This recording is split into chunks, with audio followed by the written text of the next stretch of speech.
कि गांधी जी के लिए जो अहिंसा थी वो एक सिद्धांत थी या एक रणनीति थी? कि 155-60 साल पहले जो आदमी पैदा हुआ और करीब 75 साल पहले हम लोगों ने जिसको मार दिया, उसकी इतनी फिक्र हम लोग क्यों करते रहते हैं? चंपारण का सत्याग्रह ऐसा विनोदी सत्याग्रह है जिसमें एक जुलूस नहीं निकला, जिसमें एक धरना नहीं हुआ, गांधी का कभी उपवास नहीं हुआ, कोई लड़ाई नहीं हुई और सत्याग्रह हो गया। आप देखिए इसराइल में जिस तरह से गाजा में चल रही लड़ाई लेबनान तक पहुंच गई है। अरब इजराइल वाला जो मामला है, शायद इसके बारे में इतनी दूरदृष्टि के साथ कठोर बयान 3-4 गांधी के ही हैं। जब इजराइल बन रहा है तो वो कहते हैं कि मेरे खास मित्रों में जीव लोग हैं, इसीलिए जीव लोगों के साथ तो मेरा दिल का नाता है। लेकिन उनको मैं बताना चाहता हूँ कि आज जाकर तुम जिस देश को बनाने की कोशिश कर रहे हो अरब की धरती पर, वो घाव बन जाएगा। तो अक्सर लोग कहते हैं भाई गांधी को हम क्यों माने? वो तो कहते थे एक गाल पर चाटा कोई मारे तो दूसरा गाल भी आगे कर दो। कहीं दुनिया ऐसे चलती है क्या? गांधी ऐसे आदमी है नहीं है। ये तो ईसा मसीह के शिष्य सेंट फ्रांसिस ने पहली बार ये बात कही है कि एक गाल पर तमाचा मारे तो दूसरा गाल आगे बढ़ा देना चाहिए। भगत सिंह की फांसी के मामले में बिल्कुल अड़ गए कि उनको बात नहीं करनी है। तो गांधी कौन थे जो भगत सिंह को बचा सकते थे फांसी से? तो क्या गांधी पाकिस्तान बनना गांधी जी का फेल्योर था? वैसे कहूँ तो ठीक ही है, गांधी जी की विफलता ही है कि जिस चीज़ को वो नहीं होने देना चाहते थे वो अगर हो गई तो उनकी विफलता है।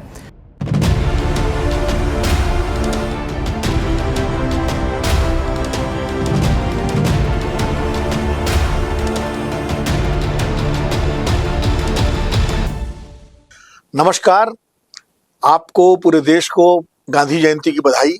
आज राष्ट्रपिता महात्मा गांधी की 156वीं जयंती है और इस मौके पर अमरउजाला.com के लिए मैं अपना एक नया कार्यक्रम शुरू कर रहा हूं, खरी बात विनोद अग्निहोत्री के साथ। तो आज अपने इस पहले अंक में हमने बुलाया है एक बहुत ही विशेष मेहमान को। वो विशेष मेहमान है हमारे साथ श्री कुमार प्रशांत जी। कुमार प्रशांत जी का परिचय, वो किसी परिचय के मोहताज नहीं है। वो पत्रकार भी रहे हैं, वो गांधीवादी हैं, सामाजिक कार्यकर्ता हैं। उनका एक बड़ा लंबा जीवन है, वैचारिक जीवन है, संघर्ष का जीवन है। जब देश में जयप्रकाश नारायण जी ने युवाओं को आवाज दी थी और जब नारा लगाया था कि जयप्रकाश का बिगुल बजा है, जाग उठी तरुणाई है, चलो साथियों क्रांति द्वार पर तिलक लगाने आई है, उस पूरे आंदोलन में कुमार प्रशांत जी बहुत सक्रिय रहे। वो उनका युवा जीवन था और आज भी वो उसी भाव, उसी विचारों के साथ सक्रिय हैं। तो हमें लगा कि गांधी जयंती पर कुमार प्रशांत जी से बेहतर कोई व्यक्ति नहीं हो सकता जिनसे बात की जाए, क्योंकि वो पुरानी पीढ़ी और नई पीढ़ी के बीच एक सेतु हैं। और आज हम सारे सवालों पर बात करेंगे जो हमारे सबके मन में महात्मा गांधी को लेकर के, उनके विचारों को लेकर के उमड़ते घुमड़ते रहते हैं। कुमार प्रशांत जी, आपका बहुत बहुत स्वागत है खरी बात के इस कार्यक्रम में। अच्छी बात है कि आज हम आपके साथ अपना एक पहला अंक शुरू कर रहे हैं। तो चूंकि गांधी जी की जयंती है इसलिए गांधी जी पर हम बात कर रहे हैं। पहले तो ये बताइए कि आपका शुरुआती जो जीवन है, आप रहने वाले शायद बिहार के हैं? बिहार के हैं। तो छात्र जीवन से ही आप गांधी जी से प्रभावित रहे, फिर जेपी जी के संपर्क में आए। तो थोड़ा सा आप अपने बारे में कुछ हमारे दर्शकों को बताएं। बहुत छोटी सी बात है। मेरा परिवार जो है वो बिहार के अग्रणी स्वतंत्रता सेनानियों के परिवार में आता है। मेरे पिताजी और मेरे बड़े चाचा जी। तो घर में एक वातावरण हमेशा से बना हुआ था। आज़ादी का आंदोलन यानी गांधी का आंदोलन, तो गांधी की चर्चाएं होती रहती थीं। तो बचपन से शायद माँ पिताजी के नाम के बाद जो नाम मैंने सुना और सीखा वो शायद यही नाम था। लेकिन ये नहीं कहूँगा कि इसके प्रति कोई बहुत आकर्षण था। चर्चाएँ होती थीं, सुनता रहता था। अचानक एक दिन खबर पड़ी कि जयप्रकाश नारायण उस मसहरी ब्लॉक में आ गए हैं और उन्होंने कहा है कि अब तो यहीं ज़िंदगी बीतेगी मेरी। कॉफी पीते रहे? तो मुझको थोड़ा आश्चर्य हुआ कि इतना बड़ा आदमी एक छोटे से गांव में क्यों आया है। तो फिर हम कॉलेज के 2-4 साथी, वो हम लोग साइकिल से गांव पहुंचे उनसे मिलने के लिए, और वो बड़े हैरान हुए कि कॉलेज के लड़के मुझसे मिलने आए हैं। तो उन्होंने हम लोगों से बहुत ही दिलचस्पी से बात की। ये बात हो गई वही 72-73? हाँ जी, हाँ जी।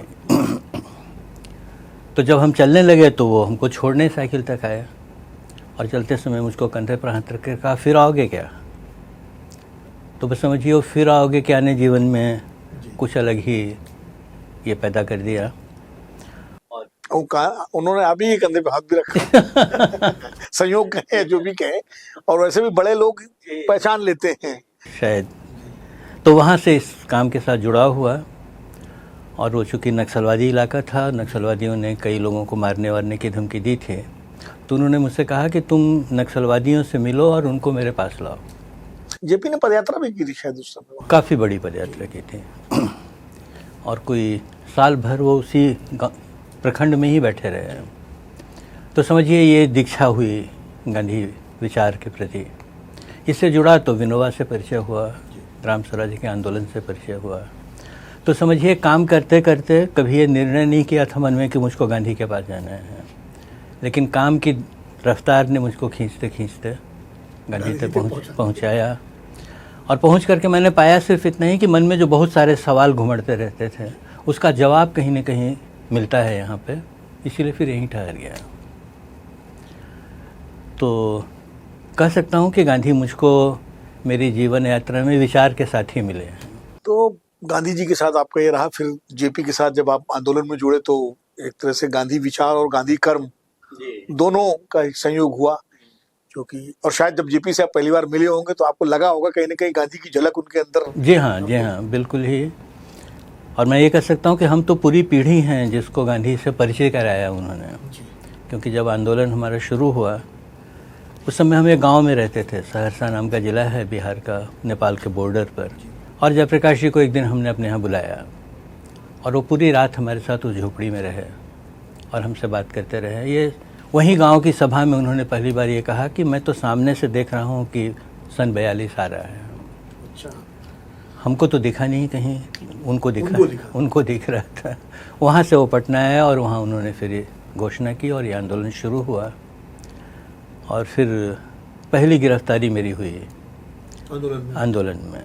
तब मैं अपने शहर में दाम बांधो आंदोलन चला रहा था। उसी क्रम में पहली गिरफ्तारी हुई। जीवन में पहली बार जेल देखी, वो भी मीसा में पकड़े गए। तो ऐसा लगा जैसे किसी ने समुद्र में फेंक दिया है, अब कुछ पता नहीं कि क्या होगा, क्या होगा, वो अंधकार जैसी। तो सुबह जब जेल के बैरक से निकल के मैं जेल के चौराहे पर खड़ा था जहाँ समाचार लगाया जाता था कैदियों के सुनने के लिए, उसमें पहली बार मैंने सुना कि जयप्रकाश नारायण ने कुमार प्रशांत की गिरफ्तारी के बारे में सरकार की निंदा की है। ऐसा लगा जैसे दुनिया में कोई जानता है मुझको और उसको पता है कि मैं जेल में हूँ। तो वहाँ से फिर ये बात शुरू हुई। उन्होंने जेल से हम छूटे तो उनकी एक चिट्ठी मिली मुझको कि तुम तुरंत पटना आ जाओ। मैं पटना पहुँचा और फिर आंदोलन का ये क्रम जो 74 का आंदोलन, वो तो एक फिर लंबा क्रम चला और आपातकाल लगा, सब जेल गए। ये बताइए, चूंकि प्रसंग जेपी के चल रहा है, गांधी पर हम बात करेंगे, वो घटना थोड़ा सा बताइए हमारे दर्शकों को। जब 1970 में जनता पार्टी जीत गई, इंदिरा गांधी चुनाव हार गई और पूरी जनता पार्टी की जो लीडरशिप थी, जो नेतृत्व था, वो रामलीला मैदान में रैली करने जा रहा था, रैली कर रहा था, और जेपी वहां से दूर इंदिरा गांधी के पास बैठे थे, तो शायद आपके साथ ही गए थे। तो वो थोड़ा सा अगर हमारे दर्शकों को बताएं तो संक्षेप में, अगर वो उसका एक, ये जो घटना आप कह रहे हैं, ये भी एक कुछ अजीब ही तरह की घटना हुई कि सारा कुछ सरकार बन गई और एक विजय उत्सव मनाया जा रहा था रामलीला मैदान में। विजय रैली हो रही थी। सारे बड़े नेता वहाँ उपस्थित थे। हम लोग गांधी शांति प्रतिष्ठान में ठहरे हुए थे और बार बार वहाँ से खबर आ रही थी, फ़ोन आ रहे थे कि भाई जल्दी जेपी को रवाना करो, सब लोग रुके हुए हैं यहाँ। और मैं भीतर जाकर उनको कहूँ कि भाई वहाँ से खबर आ रही है, वो सुनी अनसुनी करके बैठे हुए थे। तो 2-3 बार कह के मैं समझ नहीं पाया कि क्या है। तब तक तो मधुलिमा जी आ गए एकदम नाराज़ और मुझसे बोले, क्या कर रहे हो तुम लोग, वहाँ सब लोग बैठे हुए हैं और तुम लोग जेपी को भेज नहीं रहे हो। हमने कहा आप ही जाइए भीतर, बुला लीजिए। वो भीतर गए और 2 मिनट में दंदनाते हुए बाहर आए और गाड़ी में बैठे और चले गए। फिर उन्होंने मुझको बुलाया, कहा बाहर कोई गाड़ी है क्या? जेपी ने? जी। तो उनके पास तो कोई गाड़ी नहीं थी। हम लोग जब कभी काम होता था तो किसी से गाड़ी मांगते थे, तो एक गाड़ी थी किसी की। मैंने कहा गाड़ी तो है। तो बोले उसको कहो निकालने के लिए। मुझसे कहाँ जाना है? तुमको क्या कहा मैंने? गाड़ी निकलवाओ। तो मैंने गाड़ी बुला दी, वो आए, बैठे, मैं पीछे बैठा और बोले इंदिरा जी के यहाँ जाना है। गाड़ी में बैठकर इंदिरा जी के यहाँ जाना है। तो मुझको थोड़ा अटपटा लगा, ना उनको खबर है ना कुछ है और आप वहाँ जा रहे हैं, लेकिन गाड़ी तो चल पड़ी। मैंने धीरे से उनसे पूछा कि रामलीला में, तो बोले उसकी मुझको वहाँ ज़रूरत नहीं है जाने की। तब तक IBR ने इंदिरा जी के यहाँ खबर कर दी थी। जब हम पहुँचे तो पोर्टिको में बाहर निकल कर खड़ी थी। जी हाँ। तो बाहर निकले और सीधे जाके उन्होंने कंधे पर हाथ रखा और सीधे भीतर चले गए। हम तो बाहर ही खड़े रहे। फिर वो जब बाहर आए 15-20 मिनट के बाद, तो उसी तरह से बातचीत करते हुए कंधे पर हाथ रखे हुए गाड़ी तक आए और बोले, इंदु ये खेल है, इसमें जीत हार होती रहती है, मन से कभी मत हारना। उस समय में उनको था कि शायद इंदिरा गांधी को उनकी इस वक्त जरूरत है। जी हाँ, तो इस समय उसके पास जाकर मुझको खड़े होना चाहिए। और कहीं ना कहीं एक अभिभावक वाला भाव भी था। और थोड़ा इसको देखिए तो यही अहिंसा है जी। जब तुम इस कठिन समय में उसको याद रखते हो जो मुश्किल में पड़ा हुआ है, तो वही अहिंसा का भाव है। आपको जेल में डाला, अभी अभी जेल से छूटे हैं और उनको गहरी शंका थी कि उनको जो किडनी की बीमारी हुई, जेल से हुई, हाँ, वो कोई प्राकृतिक नहीं है, कुछ कराया गया है। बड़े फिलोसफर हैं दादा धर्माधिकारी, उन्होंने कहा कि जब आपको शंका नहीं करनी चाहिए।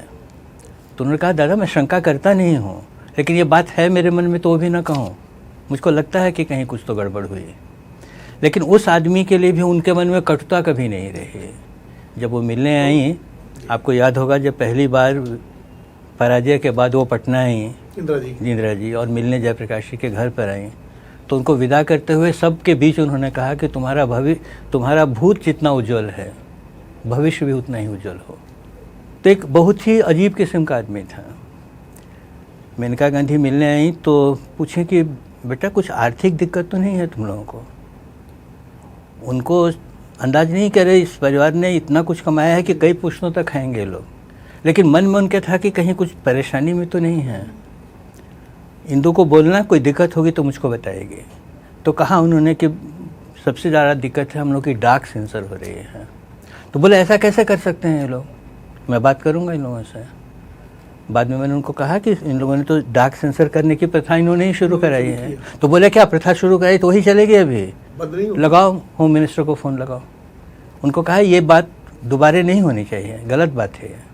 तो एक अजीब तरह का ये आदमी था, जिससे लड़ता भी था, उसके साथ भी उसकी मोहब्बत ही थी।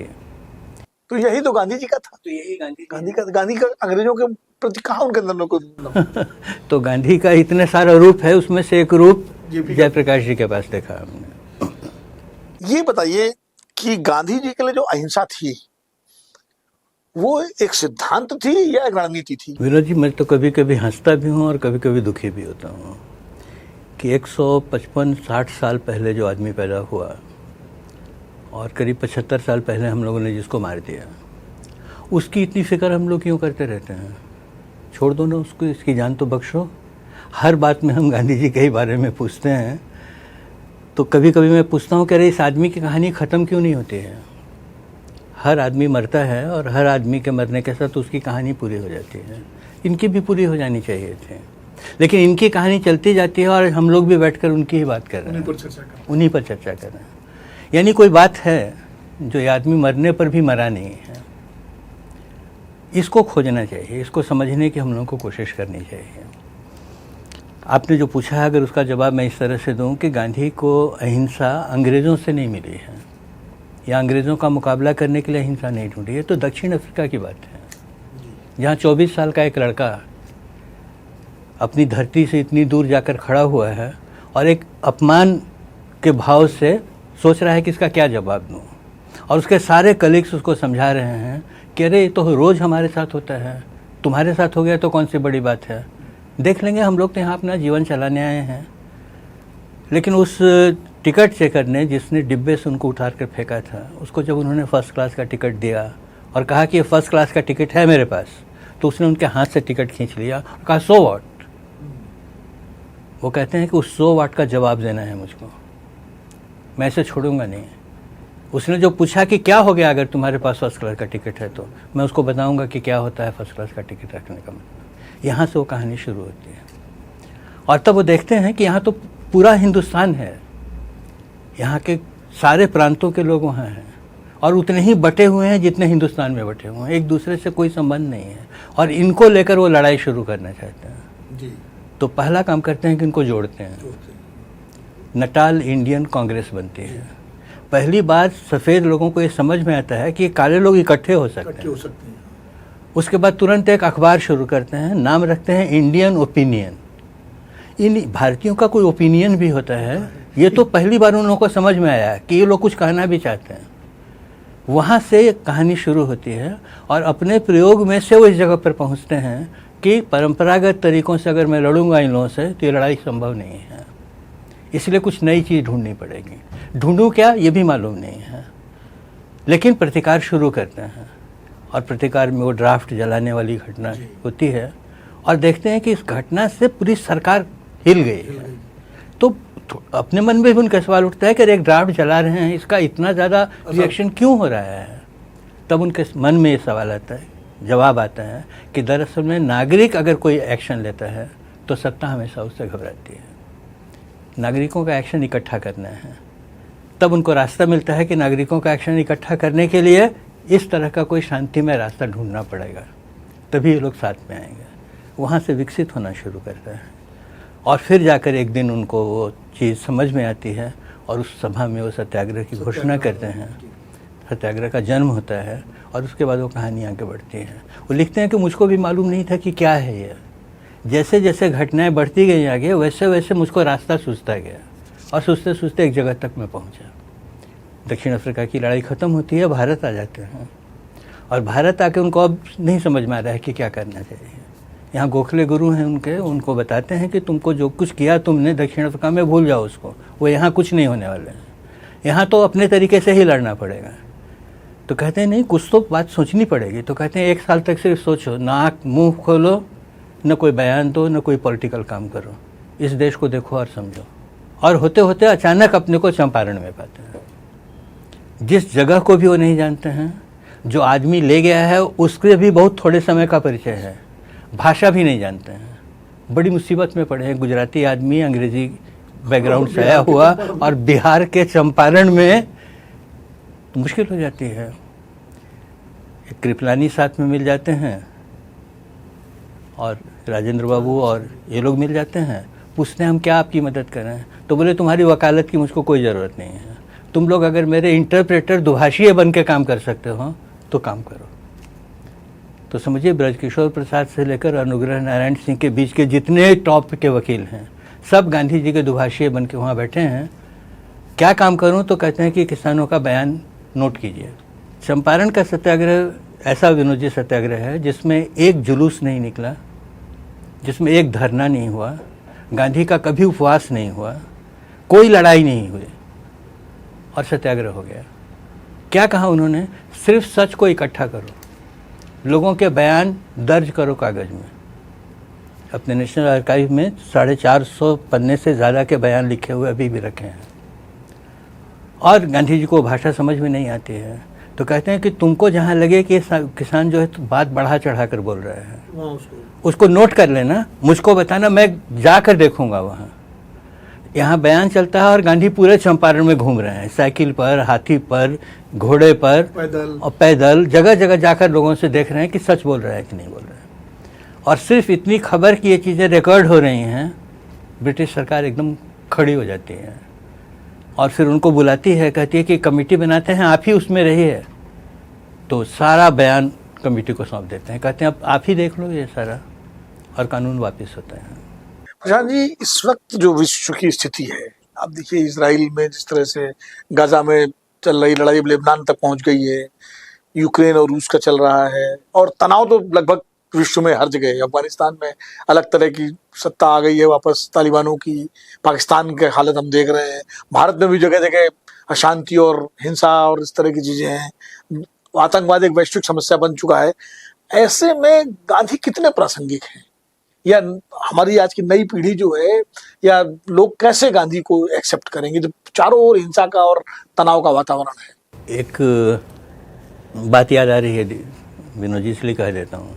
मुंबई में ऐसा ही एक बड़ा सेमिनार बुलाया गया और जयप्रकाश जी को उसमें बोलने के लिए बुलाया गया था। तो उन्होंने अपनी बात यहीं से शुरू की कि इतिहास में गांधी की जो जगह है वो तय हो चुकी है, उसको ऊपर नीचे हम लोग कर नहीं सकते हैं। लेकिन इतना मैं आपसे ज़रूर कहना चाहता हूँ कि बंद कमरे में बैठकर जब तक गांधी के रेलेवेंस की चर्चा आप लोग करेंगे तब तक आप लोग इरेलीवेंट हो जाएंगे, गांधी का जो होना है होता रहेगा। कि फ़िलिस्तीन के साथ क्या हो रहा है, इसके विरोध में लाखों लोग अमेरिका की सड़कों पर उतर रहे हैं। ये उतरे हुए लोग कौन हैं? इनको किसने बताया कि सड़क पर उतरना प्रोटेस्ट होता है? ये तो गांधी हैं। उनका नाम हो या न हो, गांधी के रास्ते पर आप चल रहे हो। तो गांधी का रेलिवेंस आप कहाँ पर ढूंढना चाहते हैं? सरकारें गांधी के रास्ते से चल रही हैं कि नहीं? नहीं चल रही हैं। सरकारें गांधी के रास्ते से चल ही नहीं सकती हैं, ये भी गांधी का ही कहा हुआ है। लेकिन जनता हमेशा गांधी के रास्ते से ही चलेगी, ये धीरे धीरे सब लोग समझ रहे हैं। वेलेसा भी जाकर काम कर रहा है तो इसी को रास्ते को ढूंढ रहा है। और ये अरब इजराइल वाला जो मामला है, शायद इसके बारे में इतनी दूरदृष्टि के साथ कठोर बयान 3-4 गांधी के ही हैं। जब इजराइल बन रहा है तो वो कहते हैं कि मेरे खास मित्रों में जीव लोग हैं, इसीलिए जीव लोगों के साथ तो मेरा दिल का नाता है। लेकिन उनको मैं बताना चाहता हूँ कि आज जाकर तुम जिस देश को बनाने की कोशिश कर रहे हो अरब की धरती पर, वो घाव बन जाएगा। ये मत करना। इस तरह से देश नहीं बनाए जाते हैं दूसरों की धरती पर जाके। और अरबों को कह रहे हैं कि इसका प्रतिकार अगर तुम हिंसा से करना चाहोगे तो दोनों ही नष्ट हो जाओगे। इसका रास्ता तो कहीं और ढूंढना पड़ेगा। क्या रास्ता होगा वो भी वो बताने की कोशिश करते हैं। उस समय के डॉक्यूमेंट्स हैं और आज वही परिस्थिति सामने खड़ी है। ये युद्ध बढ़ क्यों रहा है कि ये सारे जो शक्तियां हैं ये अपने हथियारों को बेचने के रास्ते ढूंढ रही हैं। तो इसीलिए आप देखिएगा कि चीन रूस को हथियार सप्लाई कर रहा है, अमेरिका यूक्रेन को हथियार सप्लाई कर रहा है। कोई ये नहीं कह रहा है कि युद्ध बंद करो पहले, उसके बाद समस्या का हल ढूंढते हैं। तो बात तो कहीं और है जिसको हम लोग समझ नहीं पा रहे हैं। चाहे कितनी भी अशांति हो, उसमें आवाज़ तो शांति की ही उठ रही है। और शांति की जितनी बार आवाज़ उठाओगे गांधी के वही पास पहुंचोगे। अगर नई पीढ़ी की बात करें तो अक्सर लोग कहते हैं भाई गांधी को हम क्यों माने। वो तो कहते थे एक गाल पे चाटा कोई मारे तो दूसरा गाल भी आगे कर दो। कहीं दुनिया ऐसे चलती है क्या? तो अब इस तरह के जो सिद्धांत हैं जो कहा जाता है, तो कैसे नई पीढ़ी को कन्विंस किया जाए कि भाई तो मैं पूछता इतना ही हूँ, ये सवाल मुझसे भी कई बार आते हैं। मैं पूछता हूँ कि कोई ये बता दे मुझको कि गांधी जी ने कभी कहा है क्या कि दूसरा गाल आगे करना चाहिए? कोई एक उदाहरण बता दे। तो फिर चुप हो जाते हैं हम। कहाँ से सुना? नहीं, हमको तो फलाने ने बताया। ये बताई हुई बात फैल जाती है। गांधी ऐसे आदमी हैं नहीं जिनके गाल पर अगर एक तमाचा मार दे कोई तो वो दूसरा गाल आगे कर दें। ये तो ईसा मसीह के शिष्य सेंट फ्रांसिस ने पहली बार ये बात कही कि एक गाल पर तमाचा मारे तो दूसरा गाल आगे बढ़ा देना चाहिए। इसका कॉन्टेक्स्ट है, उसको हम समझते भी हैं, लेकिन वो गांधी के साथ नहीं जुड़ता है। तो क्या मतलब हुआ कि तुमने एक बात गांधी की आलोचना की, वो छोड़ी जिसका आधार कुछ भी नहीं है। आप देखेंगे कि गांधी के समय से ही गांधी को डिस्क्रेडिट करने वाली ताकतें देश में चलती रही हैं। उसमें दक्षिणपंथी लोग भी हैं, वामपंथी लोग भी हैं, और सब ने मिल करके एक ही एजेंडा बना रखा है कि इस आदमी को इतना डिस्क्रेडिट करो कि आज़ादी के आंदोलन की बागडोर हमारे हाथ में है। वो नहीं हो पाया।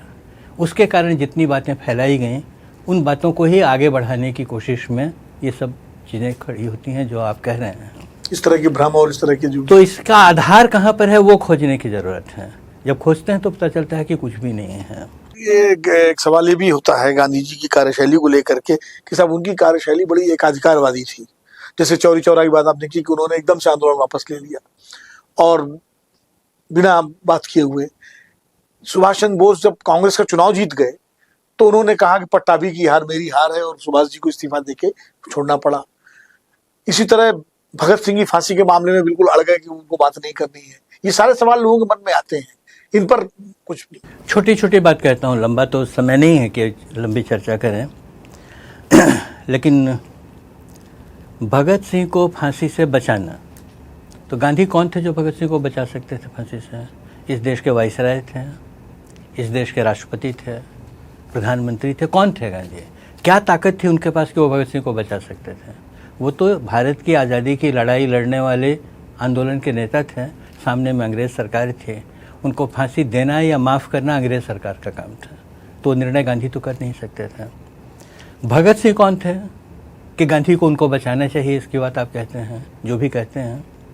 तो भगत सिंह इस देश की आज़ादी के आंदोलन के एक सिपाही हैं, लेकिन गांधी के सिपाही नहीं हैं। गांधी के कार्यक्रमों के वाहक नहीं हैं, गांधी के संगठन के सदस्य नहीं हैं, गांधी के घोर आलोचक हैं, फिर गांधी को भगत सिंह को क्यों बचाना चाहिए था? इसका जवाब कोई दे मुझको। फिर मैं पूछता हूँ कि और लोग भी तो थे, वामपंथी लोग थे, दक्षिणपंथी लोग थे, उन्होंने भगत सिंह को बचाने के लिए क्या किया? ये गांधी पर ओनस क्यों है कि उनको भगत सिंह को बचाना चाहिए था? तो मैं जवाब देता हूँ कि इसलिए है क्योंकि गांधी राष्ट्रपिता थे। घर में पिता होना ही कितनी बड़ी जिम्मेवारी है, राष्ट्र का पिता होना तो और भी बड़ी जिम्मेवारी है। इतनी सारी लोगों की आकांक्षाएं हैं, इसलिए गांधी ने जिम्मेवारी ली कि भगत सिंह को बचाने की कोशिश करूंगा मैं। लेकिन जब ये बातचीत हो रही है, गांधी और इनके बीच में, इरविन के बीच में समझौता हो रहा है, उस समय गांधी जेल से छूट कर आए हैं, पूरी वर्किंग कमेटी छूट कर आई है। यहीं आपके दिल्ली के दरियागंज में हकीम अजमल खां की कोठी में सब लोग रहते हैं, और वहाँ से गांधी रोज़ दिन इससे बात करने के लिए वायसराय से आते हैं। लिखा है उन्होंने कि जब जाता था तो ये सोचता हुआ जाता था कि वर्किंग कमेटी ने जो जो मुझसे कहा है वो वायसराय के गले कैसे उतारूं, और जब बातचीत करके लौटता हूं तो सोचता हूं जितनी बातचीत की है अब ये वर्किंग कमेटी के कैसे गले उतारूं। वर्किंग कमेटी कैसी है कि उसने गांधी को लिख करके 6 पॉइंट्स दिए हैं। उसको मालूम है कि बहुत खतरनाक आदमी है ये, कभी भी समझौता करने लगता है। तो कहते हैं कि 6 के अलावा 7वां पॉइंट नहीं है जो आप वायसराय से बात करेंगे। इस 6 पॉइंट को ही बातचीत करनी है आपको, और रोज़ दिन हमको आकर रिपोर्ट कीजिए कि बातचीत कहाँ पहुँच रही है। वो 6 पॉइंट में कहीं भी भगत सिंह नहीं है। वो पॉइंट बनाने वालों में जवाहरलाल नेहरू भी हैं, सरदार पटेल भी हैं, राजेंद्र बाबू, यानी पूरी वर्किंग कमेटी है। वो उसके लिए तैयार नहीं है कि भगत सिंह का कोई पॉइंट रखा जाए इसमें। ये पॉइंट गांधी जी के मन में है कि अगर समझौता होगा तो कुछ ना कुछ करूँगा मैं। समझौता हो जाता है, सारे कैदी जो हैं, राजनीतिक कैदी, वो रिहा किए जाते हैं। कोई 90,000 लोग हैं। वायसराय कहता है ठीक है इनको रिहा करते हैं, तो कहते हैं नहीं कुछ और लोग भी हैं। तो कहते हैं देखिए आपके आंदोलन के कारण जो लोग जेल में हैं मैं उनकी बात करूँगा। तो कहते नहीं, आज़ादी का नाम लेकर जो भी लोग लड़ रहे हैं उन सब की बात होनी चाहिए। फिर वहीं से बात छोड़ देते हैं, पीछे आ जाते हैं, क्योंकि उनको मालूम है कि जो वायसराय बैठा है ये भगत सिंह को फांसी देने न देने का फैसला नहीं कर सकता है। इसका फैसला तो इंग्लैंड में होना है। इस आदमी के रास्ते में इस बात को वहाँ पहुँचा सकता हूँ। गांधी जी उसी ब्रिटिश कानून के पढ़े हुए बार एट लॉ हैं। वो जानते हैं कानून क्या है और क्या होने वाला है। उनको मालूम है भगत सिंह को फांसी ही होगी, क्योंकि उसने हत्या की है, हत्या का प्रत्यक्षदर्शी गवाह है, उनके हाथ के लिखे हुए डॉक्यूमेंट्स पकड़े गए हैं, उनको फांसी होगी। और स्वीकार भी किया उन्होंने। तो अगर भगत सिंह बच सकते हैं तो वायसराय को अगर मैं अपने साथ जोड़ूं, और ये वायसराय इंग्लैंड को बताया कि भारत की परिस्थिति बहुत ख़राब होगी अगर ये फांसी होगी। अब देखिएगा फांसी की सज़ा की घोषणा के बाद लंबे समय तक फांसी दी नहीं गई है। उसके रोज़ दिन अफवाह उड़ रही है, आज फांसी हो रही है, कल फांसी हो रही है। गांधी जी गहरे दबाव में हैं। एक दिन अचानक ही पहुंच जाते हैं वायसराय से मिलने के लिए। तो वायसराय आश्चर्यचकित होता है कि आज तो शेड्यूल नहीं था बातचीत का, क्यों आए हैं। बैठते हैं, साथ में बातचीत होती है, एक चीज़ मांगने आए हैं। तो वायसराय समझ जाते हैं कि बात क्या है। कहते हैं कि इन तीनों नौजवानों के बारे में हमको सोचना चाहिए। अपने बच्चे हैं, भटके हुए हैं, इनको तो दया मिलनी चाहिए। तो कहते हैं नहीं मेरे लिए तो बहुत मुश्किल है। नहीं आप सोचिएगा इसके बारे में, कहकर निकल जाते हैं। वो अपनी तरफ से एक ऐसा वातावरण बनाने की कोशिश कर रहे हैं कि वायसराय कहे कि ठीक है मैं बात करता हूँ इंग्लैंड से। एक दिन खबर है कि बस कल तो फांसी होने ही वाली है। फांसी से एक दिन पहले रात में वायसराय को चिट्ठी लिखते हैं। कहते हैं कि आज मैं वायसराय को चिट्ठी नहीं लिख रहा हूँ, एक सच्चे ईसाई को चिट्ठी लिख रहा हूँ। ईसा मसीह तो दया के ही प्रतीक थे ना, क्या इन बच्चों को दया भी नहीं लगी।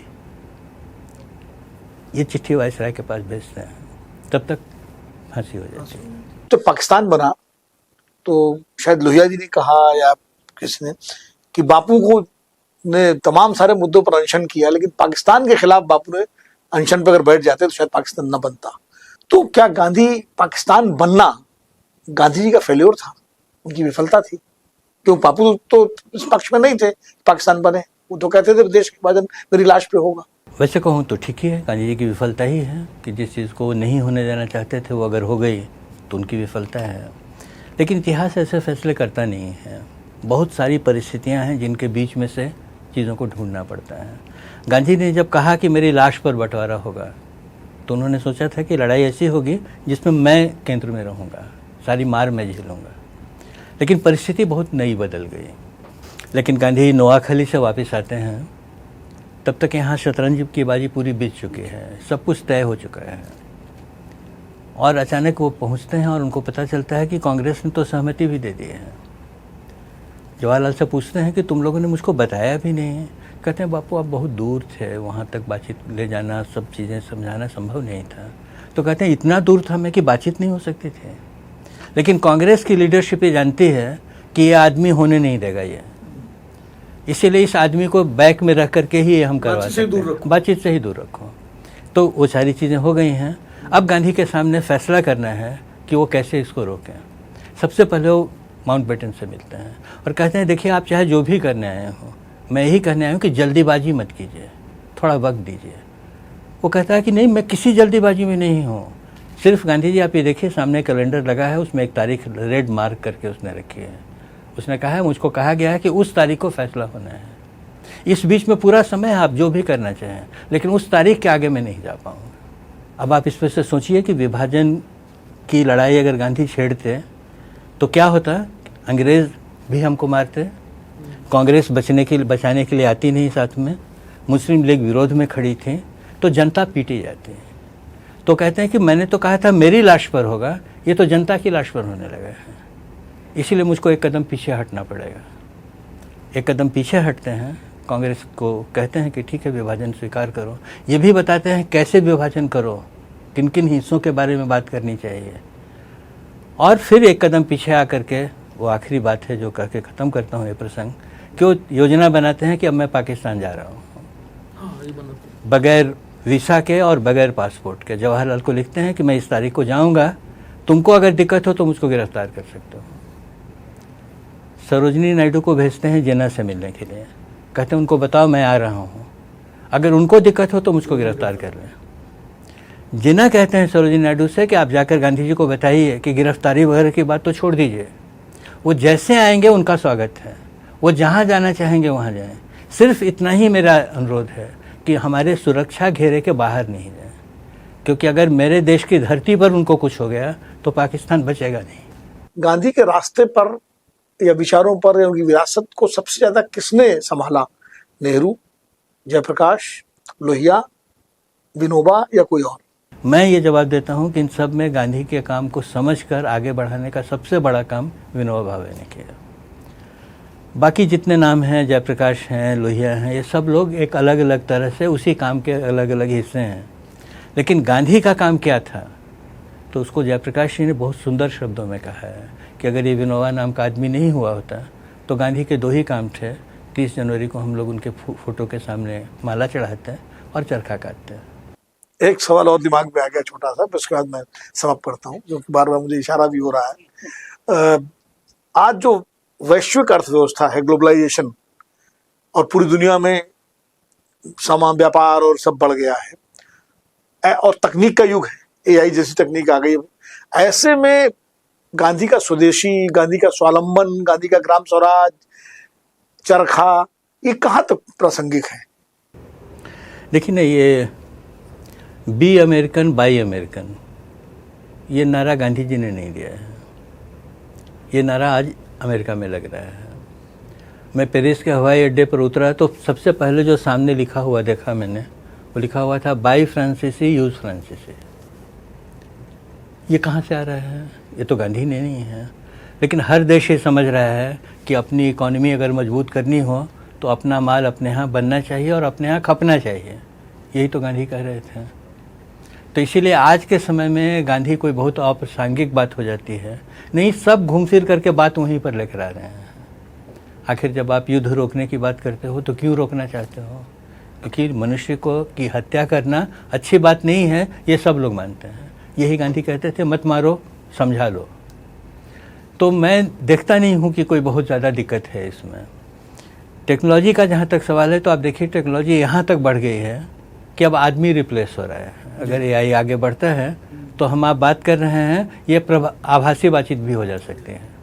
गांधी यही कहते थे कि आदमी को रिप्लेस करने वाली टेक्नोलॉजी मुझको नहीं चाहिए, आदमी को मजबूत करने वाली टेक्नोलॉजी चाहिए। तो ये एआई कहाँ तक जाएगा कि एक दिन आप ही कहने लगोगे कि अब वापस लौटना चाहिए। तो ऐसी चीज़ें चलती हैं और इसी में से नई दिशा खुलती है। तो घबराने जैसी कोई बात नहीं है।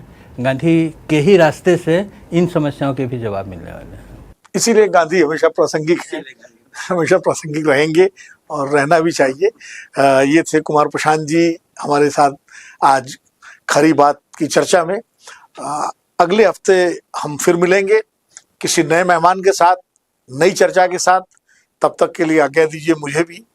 और कुमार प्रशांत जी आपका बहुत बहुत आभार, बहुत बहुत धन्यवाद इस कार्यक्रम में आने के लिए। अगर आप ये वीडियो YouTube पर देख रहे हैं तो हमारे चैनल को सब्सक्राइब कर बेल आइकन दबाएं और Facebook पर देख रहे हैं तो हमारे पेज को लाइक करें। 8 मिलियन प्लस सब्सक्राइबर, आपके इस भरोसे के लिए बहुत धन्यवाद।